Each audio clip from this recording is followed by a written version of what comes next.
जन्माद्यस्य यतोऽन्वयादितरतः चार्थे स्वभिज्ञस्वराट्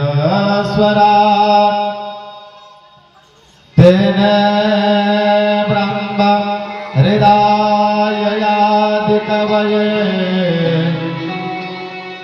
मुह्यन्ति सूरया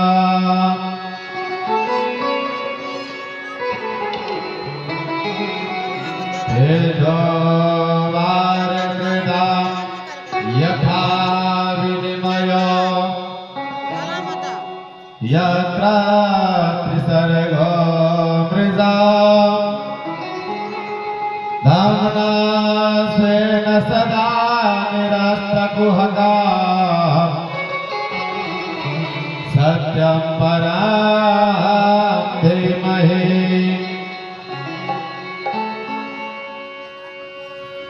आइए जन्माद्यस्य यतोऽन्वयादितरतः चार्थे स्वभिज्ञस्वराट् तेने ब्रह्म हृदयादिकवये मुह्यन्ति सूरयः तेजोवारिमृदा यथा विनिमयो यत्र त्रिसर्गो मृषा धाम्ना स्वेन सदा निरस्तकुहकं सत्यं परं धीमहि। कार्यों में परमेश्वर घर के सत रूप से अनुगत होने और आकाश कुसुम आदि से पृथक होने के कारण जिस ईश्वर से हम इस विश्व का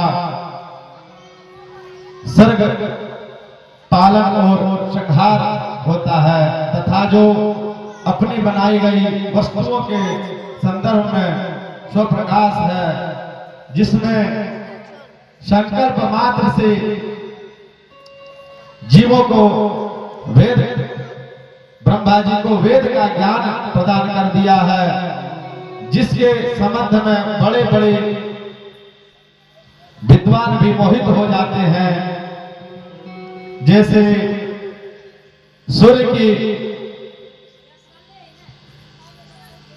किरणों में जल में स्थल का तथा स्थल कांच आदि में जल का भ्रम होता है ठीक वैसे ही जिसमें यह मिथ्या त्रिगुणात्मिका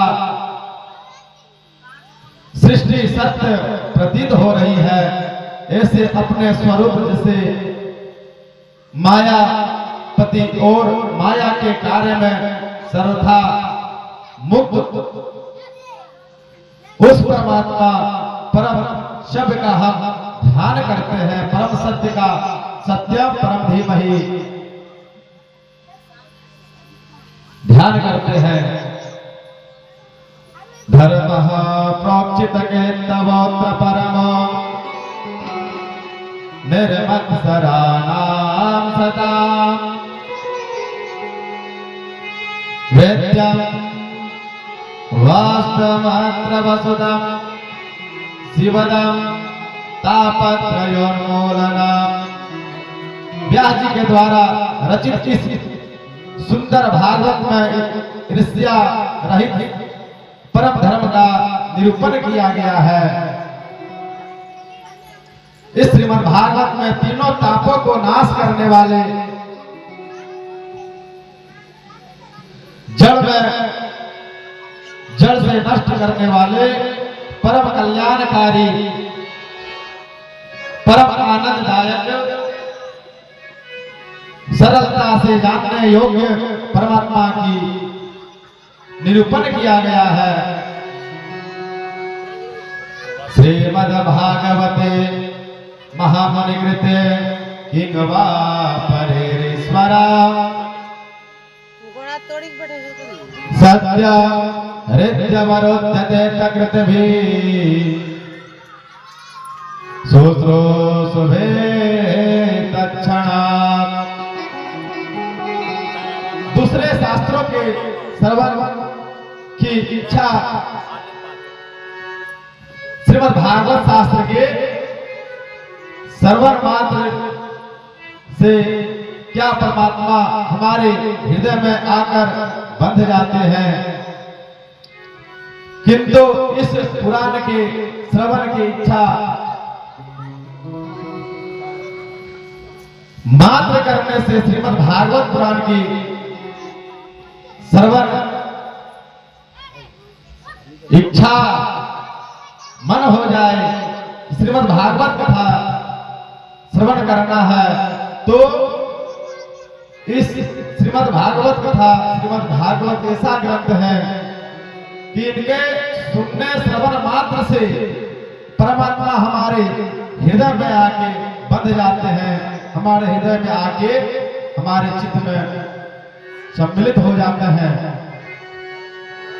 निगम कल्पतरोर गलितम फलम शुक मुखादमृता द्रव संयुक्तम पिबत भागवतम रसमालया मुहुरहो रसिका भुवि भावुका। निगम कल्प तरोर गलितम फलम सुखमुखा दम्रता द्रव संयुक्तम पिबत भागवतम रसमालया मुहुरहो रसिका भुवि भावुका। हे भावुक जनों, हे भक्तों, सुखदेव जी महाराज कह रहे हैं इसमें ये भागवत ऐसा कल्प वृक्ष से पका हुआ फल है, इसमें त्यागने योग्य कुछ भी नहीं है। अरे आम होता है, पका रहता है, तो उसमें त्यागने के लिए गुठली होता है, आम खाने के बाद गुठली फेंकना पड़ता है। लेकिन कहते हैं निगम कल्प तरोर गलितम फलम, मतलब ये फल ऐसा है ना इसमें छिलका है और ना गुठली है।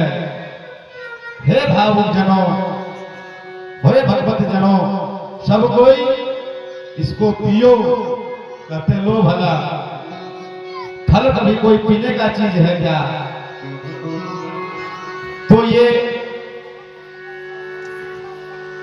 पका हुआ फल श्रीमद् भागवत इसे पीने का ही योग्य है, ये पीना ही चाहिए।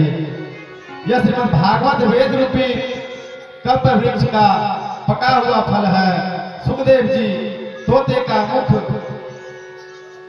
बोले हम कैसे विश्वास करें महाराज कि ये पका हुआ फल है,